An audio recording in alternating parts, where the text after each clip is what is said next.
Distinguished Prime Minister, last week there were some publications in the Azerbaijani media alleging, by the way, quite without justification, that the Republic of Armenia, based on our domestic political interests, is preparing a new war, allegedly, against Azerbaijan, and that all of this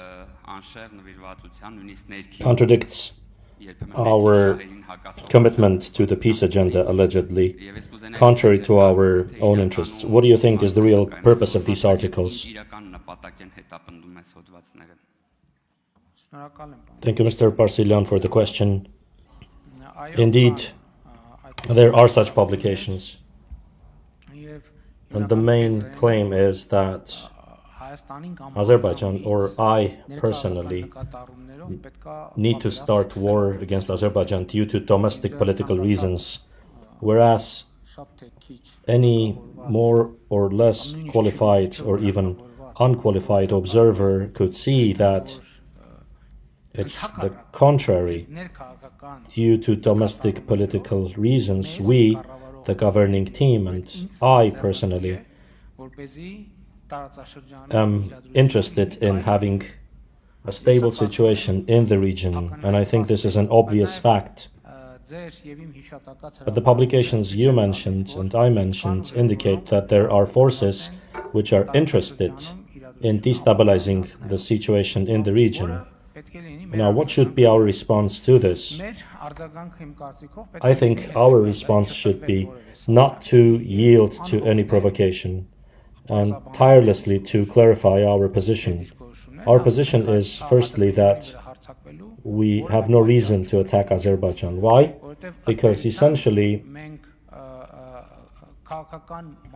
on a political level, and in a way also have taken a legal step and mutually recognized each other's territorial integrity, essentially based on the Almaty Declaration, and we have even agreed, and our National Assembly has ratified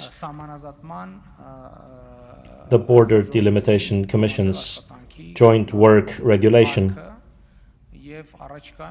And in the near future, we will start the delimitation process with mutual agreement at the next segment. And in this sense, I want to highlight that the Republic of Armenia, and I simply preclude that the Republic of Armenia would take any action aimed at destabilizing the situation in the region. Moreover, you know that in our domestic agenda and generally in our agenda, there is a question, as I said while answering an earlier question, in terms of the aggressions committed against Armenia in 2021 and 2022, more than 200 square kilometers of territory of our country have been occupied at different times, and we have declared, and we continue to declare, that the question of these territories is not in our agenda as a matter of solution by military means. It will not be in our agenda as that, because, as I said,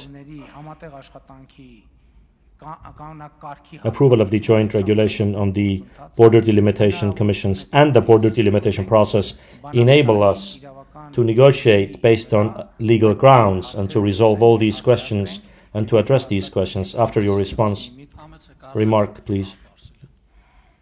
Please continue. And I want to highlight that we are committed to the peace agenda, and the Republic of Armenia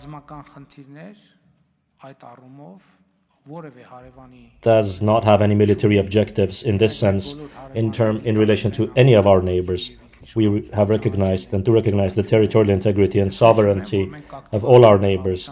I hope we will activate the work on the draft peace agreement. 90% of the work has been completed, and a final effort remains to be made to sign the peace agreement. By the way, as I said publicly, and I believe in my latest interview, I disclosed some details. I think that we have also proposed a very realistic solution to the question of opening regional communications. And we now need steps in all the directions and solutions in all the directions. My assessment is that in the region, in Armenia-Azerbaijan relations, there is no basis for escalation. Thank you.